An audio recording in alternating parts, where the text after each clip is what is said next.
Halo saudara-saudaraku yang terkasih di dalam Tuhan. Bertemu kembali dengan saya Rina Solihin dalam channel Rina Menjawab. Teman-teman, bagaimana kabar Anda semuanya? Tentunya saya berharap kita semua dalam keadaan baik dan tidak kurang satu apapun. Sebelumnya saya ingin mengucapkan duka ya, yang sedalam-dalamnya. Kita tahu bahwa hari ini Perdana Menteri tepatnya mantan Perdana Menteri Jepang Shinzo Abe ya mengalami musibah, yaitu ditembak pada saat berorasi atau berkampanye, teman-teman ya. Dan saudara-saudara yang berada di Jepang, saya mengucapkan turut berduka yang sedalam-dalamnya. Semoga keluarga yang ditinggalkan diberikan kekuatan dan penghiburan, dan tentunya juga seluruh rakyat Jepang ya harus mengikhlaskan kepergian dari pemimpin terbaik Jepang, Shinzo Abe. Kita tahu bahwa mantan Perdana Menteri ini memerintah paling lama ya, 2 periode di Jepang, dan sangat populer, pemimpin yang sangat populer dan sangat disukai oleh rakyat Jepang. Tentunya Jepang sangat kehilangan putra terbaik pada hari ini. Saudara-saudaraku yang terkasih di dalam Tuhan, kali ini saya ingin menanggapi permintaan agar saya menanggapi yang namanya hal yang cukup menjadi perbincangan hangat pada hari-hari ini, yaitu tentang Sumatera Barat yang ingin menjadi provinsi syariah. Mungkin karena saya memang kebetulan berasal dari Sumatera Barat, dari Minangkabau, dan selalu dimintai pandangannya ya tentang hal-hal yang menyangkut Sumatera Barat. Tentunya itu sesuatu hal yang baik, dan saya sebagai seorang pemerhati dan juga sebagai seorang putri Minang tentunya juga berkepentingan untuk mengomentari itu semua. Saudara-saudaraku sebangsa dan setanah air yang saya kasihi dimanapun Anda berada, berbicara tentang provinsi syariah, kita tahu bahwa perjuangan pihak-pihak yang ingin mendirikan negara Islam tentunya tidak berhenti sampai mereka bisa mewujudkannya, teman-teman. Ya. Kalau kita lihat perjuangan mereka untuk bisa mendirikan negara Islam itu belum mati langkah, walaupun banyak sudah organisasi-organisasi yang sudah dibubarkan ya, yang sudah dibubarkan, teman-teman ya, dalam hal perjuangan mereka dengan tujuan untuk mendirikan negara Islam.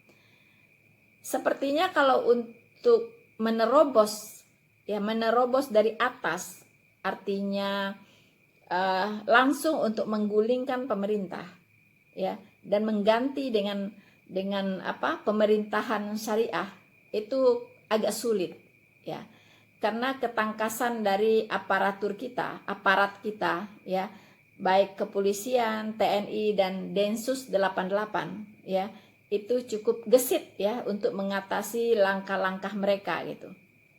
Cara lain, pendekatan lain yang bisa mereka lakukan adalah mendirikan provinsi-provinsi syariah. Mengapa demikian? Jika di Indonesia ini bisa didirikan provinsi-provinsi berbasis syariah, ya, secara keseluruhan bisa dilihat negara ini sudah negara syariah atau negara Islam. Ya. Jadi perjuangan provinsi-provinsi untuk menjadi syariah ini konsennya memang sekarang di sana, teman-teman. Bukan hanya Sumatera Barat, teman-teman ya, bukan hanya Sumatera Barat, tetapi banyak provinsi-provinsi lain juga itu secara internal mereka sudah banyak menerapkan perda-perda syariah. Sudah banyak, teman-teman. Ya. Cuman belum secara resmi menjadi provinsi syariah. Seperti Sumatera Barat sendiri, itu sudah bertahun-tahun yang lalu sudah memiliki perda syariah, teman-teman. Sudah memiliki perda syariah. Itu hampir merata di seluruh Sumatera Barat. Wilayah Sumatera Barat. Baik di Padang sendiri, Bukit Tinggi, Solo, ya, pesisir selatan, ya, dan lain-lain, ya. 50 kota itu sudah memiliki perda, ya, peraturan daerah yang berbasis syariah. Salah satunya yaitu di sekolah-sekolah negeri maupun swasta itu diwajibkan untuk berhijab. Perempuan-perempuannya diwajibkan untuk berhijab, dan juga para pejabat-pejabat pemerintah, ya, kepala-kepala dinas itu semua diwajibkan untuk berhijab. Biasanya kalau atasan berhijab, itu biasanya bawahan akan ikut berhijab, ya kan? Jadi peraturan itu akan mudah sekali untuk diterapkan. Kalau misalnya pimpinan saya di kantor berhijab, kemudian saya misalnya dinasehati oleh pimpinan saya, pasti semua akan ikut berhijab, ya. Merasa aneh saja kalau ada sendirian tidak berhijab. Tapi teman-teman, tentang perda-perda syariah ini masih pro dan kontra. Ada pihak-pihak yang setuju, ada juga pihak-pihak yang tidak setuju, begitu, ya. Apa sih perda syariah? Nah, perda syariah itu adalah peraturan daerah yang berbasiskan kepada Al-Qur'an dan hadis. Ya. Kita tahu Sumatera Barat, ya, mempunyai filosofi adat basandi syarak, syarak basandi kitabullah. Nah, kitabullah itu maksudnya Al-Qur'an, ya. Kitab Allah maksudnya, kitabullah, kitab Allah, yaitu Al-Qur'an. Jadi semua peraturan yang mengatur kehidupan masyarakat Minang seharusnya berdasarkan kitabullah. Inilah yang dijadikan dasar, ya, bahwa Minang itu memang layak untuk menjadi provinsi syariah. Mereka mengatakan Aceh saja bisa menjadi provinsi syariah, begitu, ya. Mengapa Aceh bisa, mengapa Minang tidak bisa? Minang justru jauh lebih bisa dari Aceh, karena dari falsafahnya, ya, adat basandi syarak, syarak basandi kitabullah, ya. Jadi semua aspek kehidupan masyarakat Minang itu harus berdasarkan syariah. Hey there. Subscribe to my channel. And also press this bell icon. Saudara-saudaraku yang terkasih di dalam Tuhan, sebenarnya apapun bentuk peraturan daerah, ya, itu tidak boleh bertentangan dengan undang-undang yang ada di atasnya, yaitu Undang-Undang Dasar Republik Indonesia, ya, Undang-Undang Dasar 1945, dan tidak boleh bertentangan dengan KUHP, Kitab Undang-Undang Hukum Pidana yang ada di Indonesia, ya. Nah, kalau sekiranya ada perda daerah, ya, walaupun itu disebut syariah atau apapun, bertentangan dengan Undang-Undang Dasar 1945 sebagai undang-undang yang stratanya lebih tinggi, itu tidak boleh, ya, itu harus dihapus, begitu, tidak boleh diterapkan. Inilah yang menyebabkan timbulnya pro dan kontra dalam hal perda-perda yang berbasis syariah ini, teman-teman. Pertama, ada pandangan-pandangan yang mengatakan bahwa perda syariah yaitu bertentangan dengan hak azazi manusia. Yang kedua, itu menimbulkan intoleran. Yang ketiga, bersifat diskriminatif. Ini ada benarnya, teman-teman. Ada benarnya. Contohnya, perda syariah yang mewajibkan, ya, di sekolah-sekolah negeri dari SD sampai perguruan tinggi untuk berhijab, baik untuk yang muslim maupun non-muslim. Ini sudah melanggar semuanya, ya. Ini sudah melanggar hak azazi non-muslim, sudah menimbulkan intoleran, ya. Kenapa intoleran? Karena hijab itu bukan budayanya non-muslim, begitu, ya. Itu bukan budayanya non-muslim, tetapi dipaksakan untuk berhijab, Nah, inilah di sini munculnya intoleransi, teman-teman, ya. Kemudian diskriminatif. Ya, itu akan menyebabkan timbulnya diskriminatif juga. Ya. Mengapa? Karena kalau misalnya ada peraturan yang diberlakukan hanya untuk muslim karena sesuai dengan syariat muslim. Sementara peraturan itu tidak bisa diterapkan ke orang non muslim. Nah, ini kan jadinya diskriminatif. Begitu. Ya, diskriminatif. Apalagi di sekolah dengan dipakainya atribut-atribut agama, orang-orang yang tidak memakai atribut agama nanti dipandangnya sebelah mata. Begitu kan. Nah, misalnya ada yang tidak mau berhijab. Nah, nanti dikatakan kafir. Begitu kan. Padahal dia memang bukan muslim, begitu kan. Nah, macam-macam teman-teman. Bukankah kita masih ingat 1 tahun yang lalu ada kasus ya SMA 2 Negeri Padang, di mana ada siswi non muslim diwajibkan berhijab dan dia tidak nyaman. Akhirnya itu kan menjadi kasus, ayahnya sampai datang ke sekolah itu, begitu kan, dan merasa diperlakukan tidak menghargai keyakinannya dia gitu, ya kan, dia anaknya diwajibkan untuk berkerudung.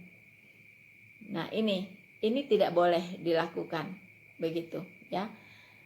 Kemudian yang kedua, semua pejabat-pejabat daerah ya, atau guru-guru, dosen-dosen misalnya, diwajibkan berhijab. Nah, bagaimana kalau pejabat itu non muslim? Nah, tentunya kalau berkewajiban berhijab, bagi mereka yang tidak berhijab, ya kan, pasti non muslim itu tidak akan jadi pejabat, begitu. Tidak ada posisi ya untuk orang-orang yang non muslim karena tidak berhijab. Karena syarat untuk pejabat-pejabat itu harus berhijab. Nah, di sini muncul konflik. Jilbab ini, Pak, lambang agama saya, Pak. Kalau saya pakai jilbab, seakan-akan saya membohongi identitas agama saya. Ya kan? Di mana hak agama saya? Bagi SMK 2, Ya, ini adalah kewajiban. kewajiban saya. Ya, karena sudah tertuang dalam peraturan.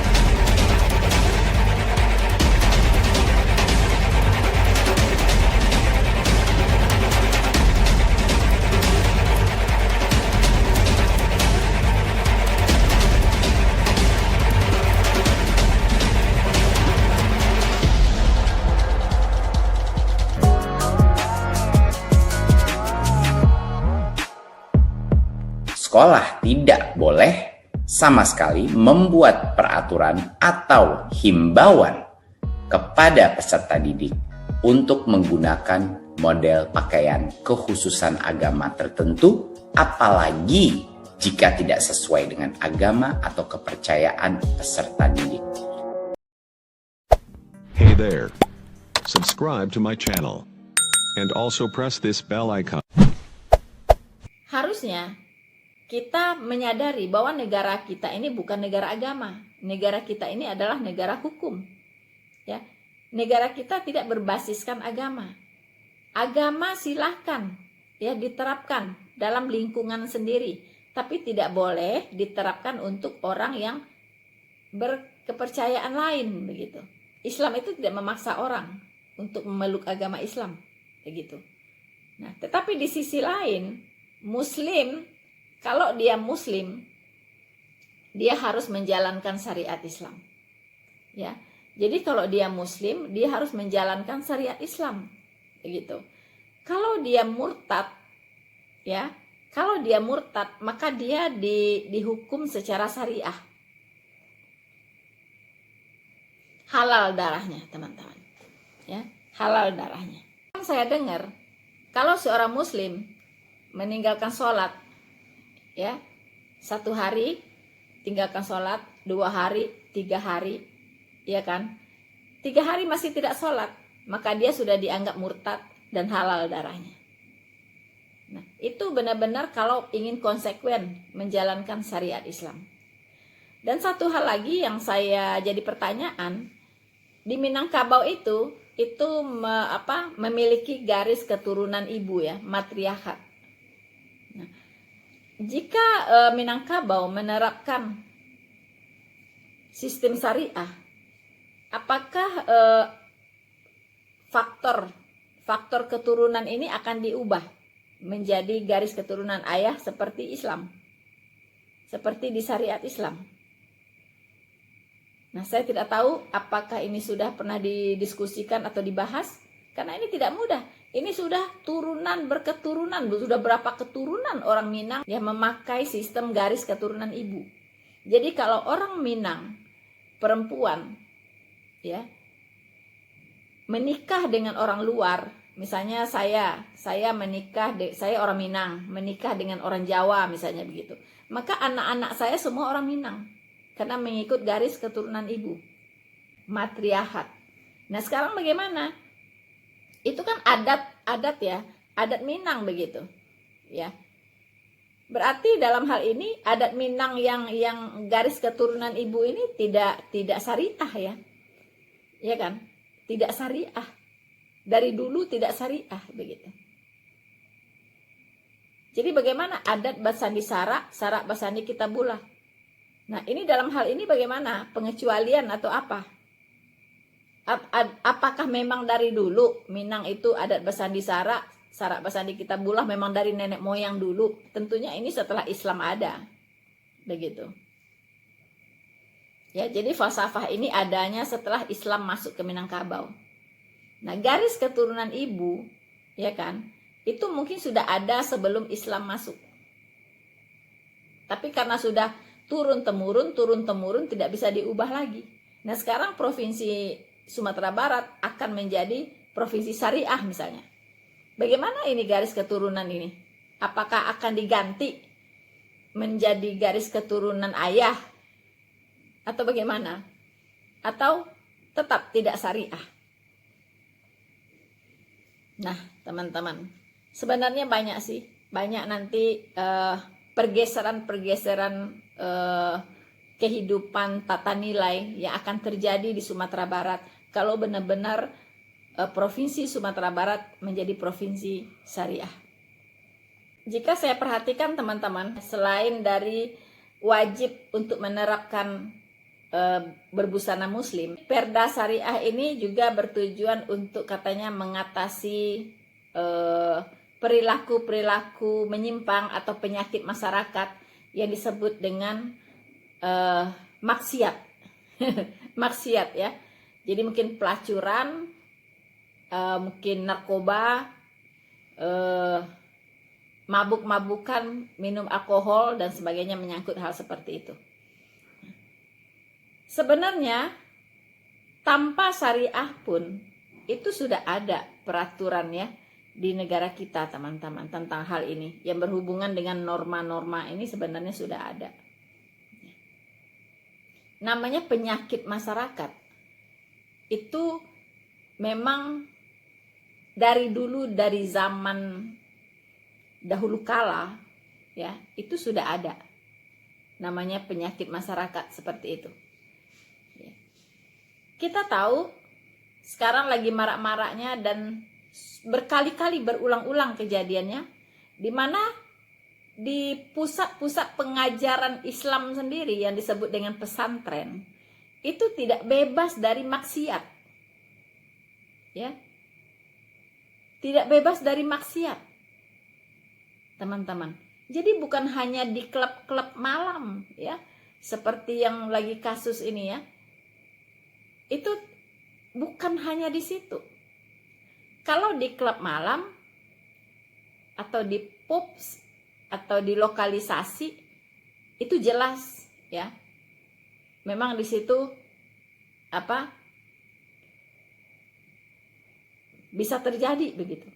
Tetapi yang kita tidak mengerti ya, itu di pusat-pusat pendidikan Islam seperti pesantren ya, itu luar biasa ya, para santri-santrinya bisa hamil berkali-kali, ya kan? Dan sekarang lagi ada kasus anak pemilik pesantren ya diamankan, ditangkap berkali-kali, tidak tertangkap-tangkap karena seperti belut, ya kan? Itu mencabuli para santrinya. Bagaimana itu? Ya, bahkan pihak-pihak pesantren pun melindungi anak ini karena dia anak dari pemilik pesantren. Apakah di pesantren itu kurang syariah atau bagaimana? Apakah di pesantren itu kurang syariah? Tentu tidak. Kerjanya mereka setiap hari ya membaca Al-Quran, membaca hadis, sholat berjamaah, membahas ilmu agama, ya kan? Tetapi terjadi juga maksiat itu. Nah, artinya baik syariah maupun tidak syariah, perilaku-perilaku maksiat itu pasti ada. Pasti terjadi di masyarakat. Begitu. Makanya kalau di negara maju, ya, itu dibuatkan lokalisasinya. Tidak dibiarkan terjadi di gang-gang atau di jalan-jalan atau di tempat-tempat yang umum begitu, ya. Tetapi dilokalisasi. Kalau Anda mau mencari perempuan, cari ke sana. Ada tempatnya di situ. Jadi dilokalisasi, jadi virusnya nggak kemana-mana. Begitu. Ya kan?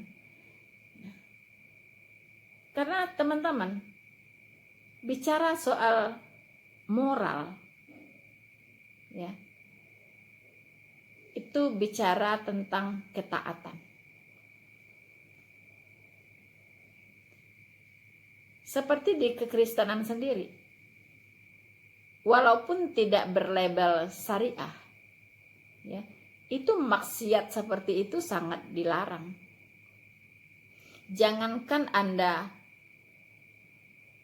mencabuli perempuan, Anda baru melihat saja dan menginginkannya, itu Anda sudah berzina, ya. Anda sudah berzina dengan dia di dalam hati. Jadi salah besar kalau ada yang mengatakan di Kristen itu free sex. Siapa bilang di Kristen free sex? Dosa-dosa cabul itu sangat diingatkan di dalam ajaran kekristenan. Ya. Dosa-dosa cabul itu sangat diingatkan. Jangankan bercabul, ya kan? Anda melihat perempuan saja lalu menginginkannya, Anda sudah berzina dengan dia di dalam hati. Jangankan berbuat maksiat, ya. Anda punya istri lebih dari satu saja, itu Anda sudah berzina dengan dia. Ketat mana?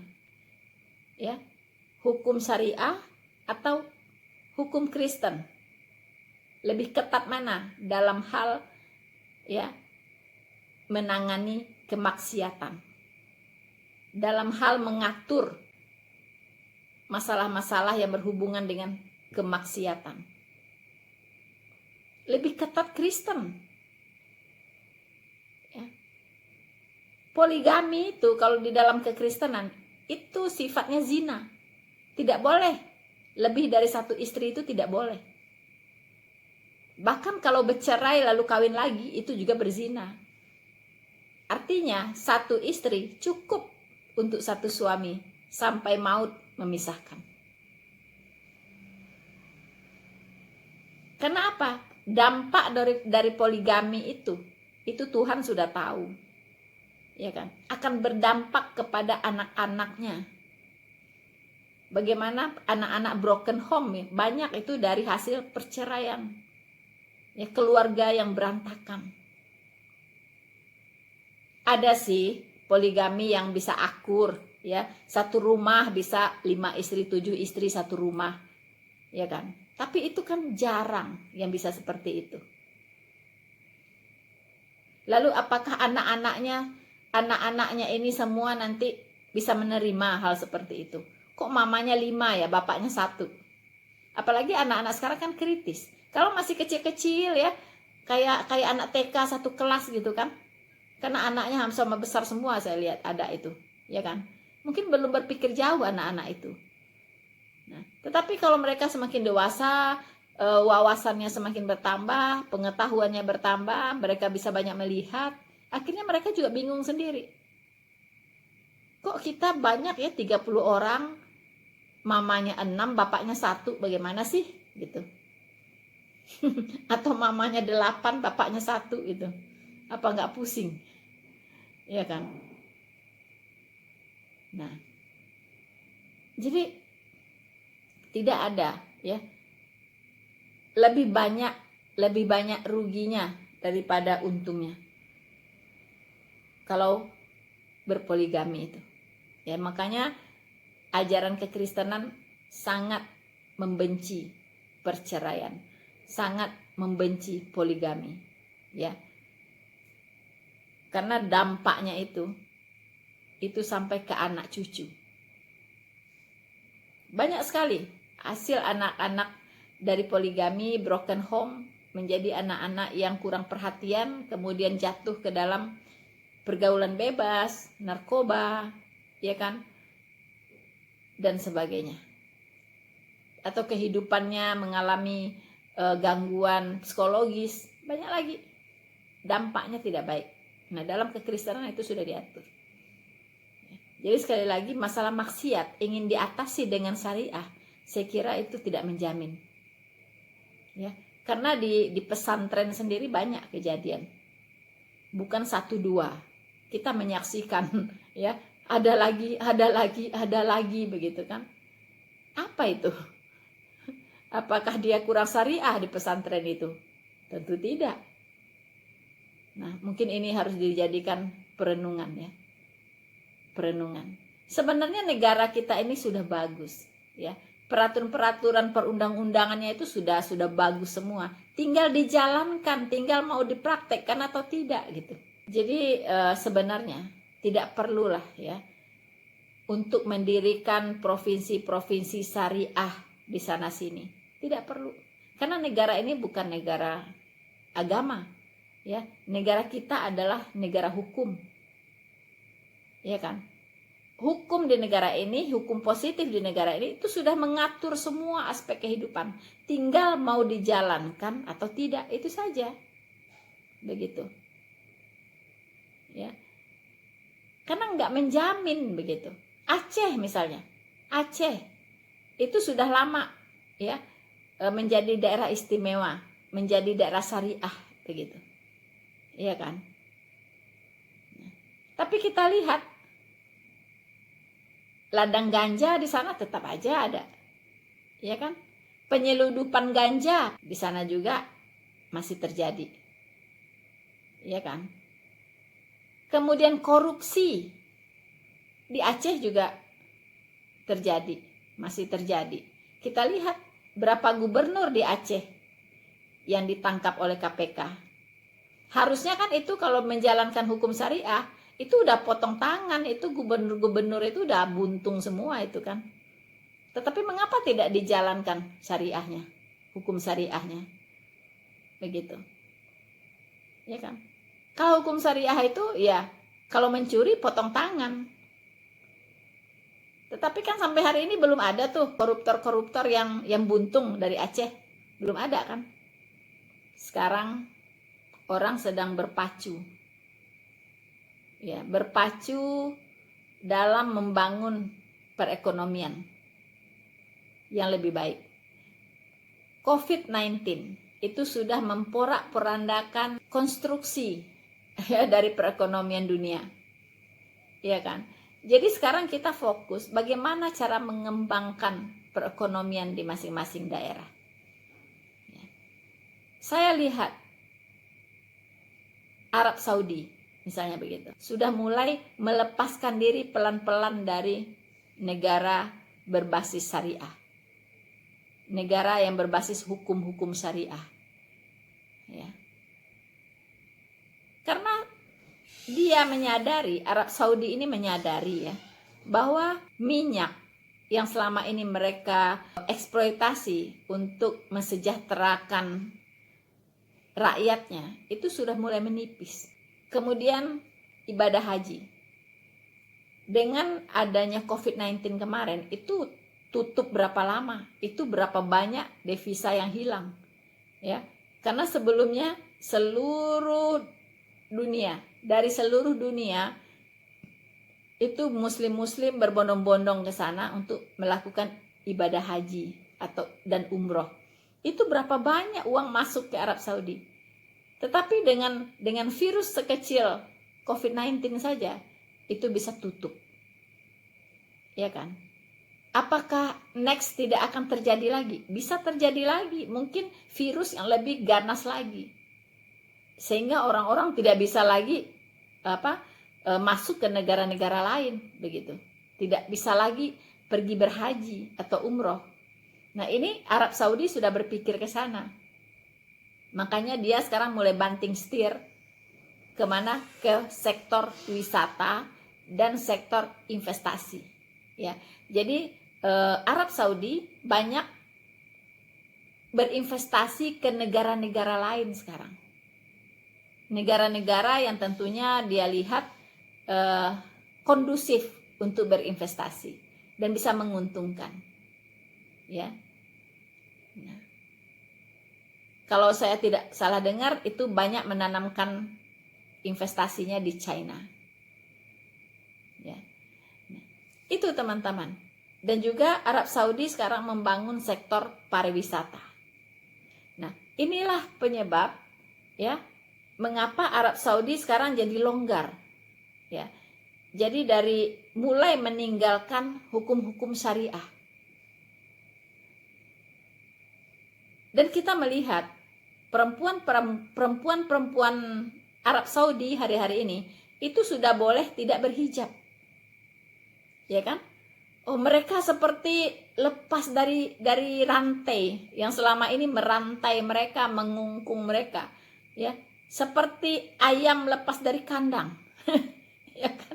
Yang biasanya seperti burung lepas dari sangkar, ya kan? Burung lepas dari sangkar, ya, wanita-wanita Arab hari ini, ya, yang sebelumnya mereka tidak boleh nyetir mobil, ya kan? Sekarang mereka sudah bebas menyetir mobil.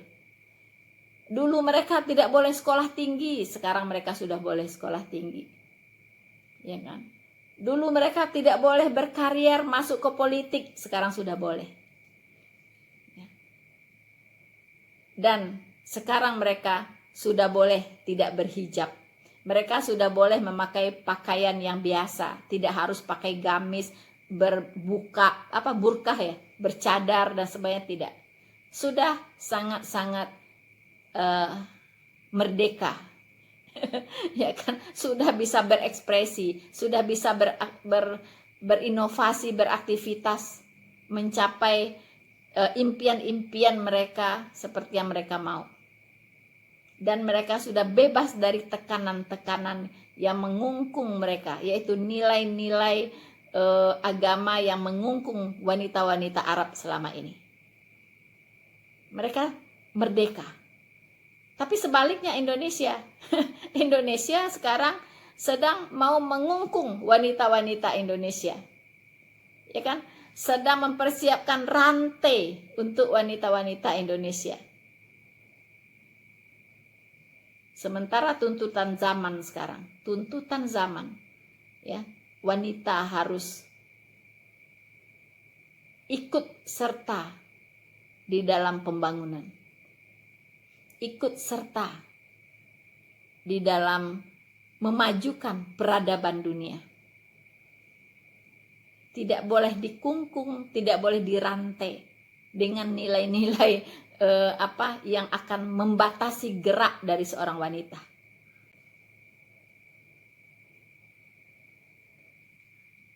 Ya, teman-teman, saya berharap tanpa merendahkan mereka-mereka yang punya hasrat untuk mendirikan provinsi-provinsi khilafah atau syariah, ya kan? Memang sebaiknya tidak. Biarlah kita Indonesia seperti apa adanya kita, begitu. Kalau Anda Kristen, ya, Anda terapkanlah nilai-nilai Kristen itu di dalam kehidupan Anda sehari-hari, ya. Itu urusan Anda dengan Tuhan. Tidak boleh ada yang memaksa. Ya kan? Nah, kalau Anda Muslim, ya terapkanlah nilai-nilai Islam itu di dalam kehidupan Anda. Tidak perlu disyariahkan dulu.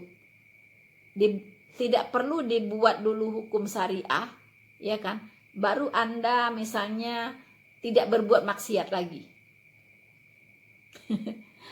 Harus dibuat dulu hukum syariah, harus diterapkan dulu hukum syariah, baru Anda tidak berbuat maksiat lagi. Harus dibuat dulu hukum syariah, baru Anda tidak korupsi lagi. Harus diterapkan dulu hukum syariah, baru Anda tidak narkoba lagi. Tidak perlu. Ya, harusnya perintah-perintah di dalam agama yang baik itu ada di hati Anda. Dan tidak perlu diancam-ancam pakai hukum syariah. Tidak perlu Anda diancam kalau Anda mencuri, tangan Anda akan dipenggal, akan dipotong. Tidak perlu. Anda tahu mencuri itu dosa. Mencuri itu tidak baik. Mencuri itu perbuatan jahat. Pasti Anda tidak akan lakukan. Ya kan? Jadi tidak perlu disyariahkan dulu, ya. Tidak perlu diterapkan dulu hukum syariah baru Anda tidak mencuri. Ya, itu tidak berfungsi, ya. Kalau di hati Anda itu memang tidak punya nilai-nilai yang baik. Hey there. Subscribe to my channel. And also press this bell icon. Saya katakan sekali lagi, tidak perlu, ya, ada hukum syariah untuk membuat Anda tidak melakukan maksiat. Ya, tidak perlu ada hukum syariah untuk membuat Anda tidak korupsi. Tidak perlu ada hukum syariah untuk membuat Anda tidak narkoba. Begitu. Atau untuk Anda tidak mabuk dan sebagainya. Atau untuk Anda tidak melakukan hal-hal yang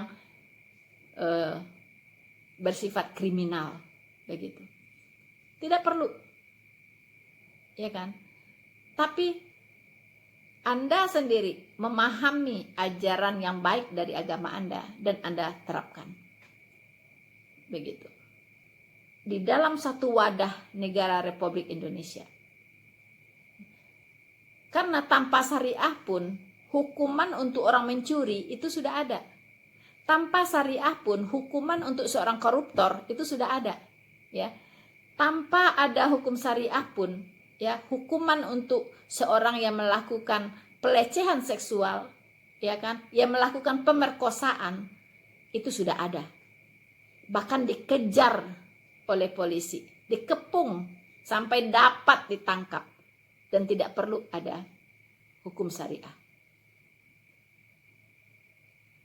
Itu menurut pandangan saya dan terserah itu pandangan saya.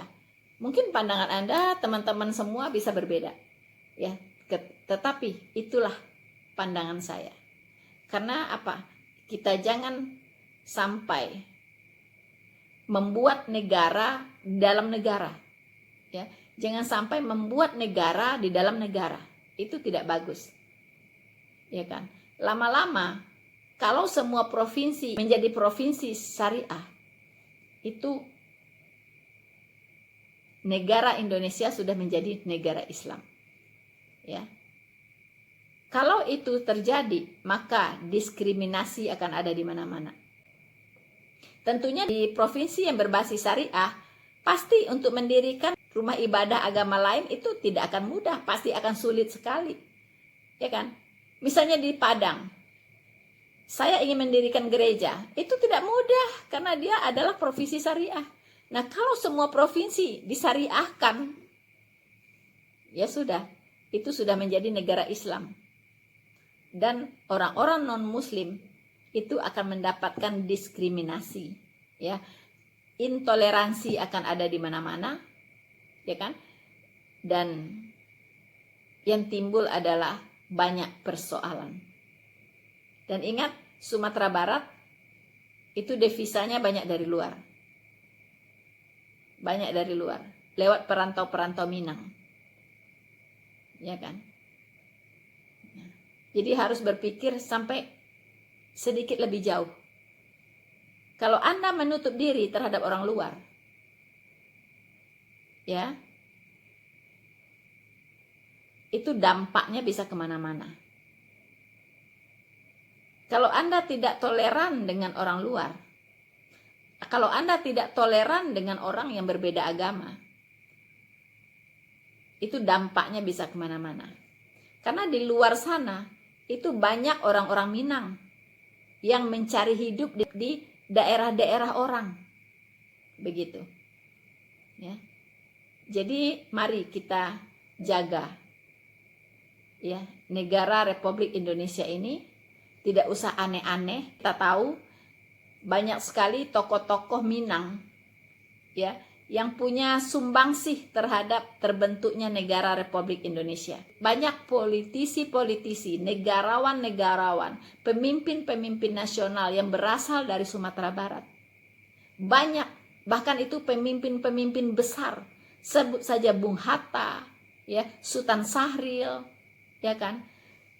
Buya Hamka, ya, dan banyak lagi para pujangga-pujangga dan budayawan-budayawan, itu banyak sekali dari asalnya Sumatera Barat. Mereka orang-orang hebat dan sejarah sudah mencatat mereka orang-orang jenius, orang-orang pintar, orang-orang hebat, ya. Tapi mereka tidak pernah terpikir untuk mendirikan Sumatera Barat sebagai provinsi syariah. Dan mereka sudah membawa Sumatera Barat menjadi sebuah provinsi yang namanya cukup dikenal, ya, budayanya, adat istiadatnya, kulinernya sampai mendunia. Tapi mereka tidak pernah terpikir untuk mendirikan provinsi syariah. Sekian dari saya, Noverina Solihin. Tuhan Yesus memberkati kita semua. Maranatha.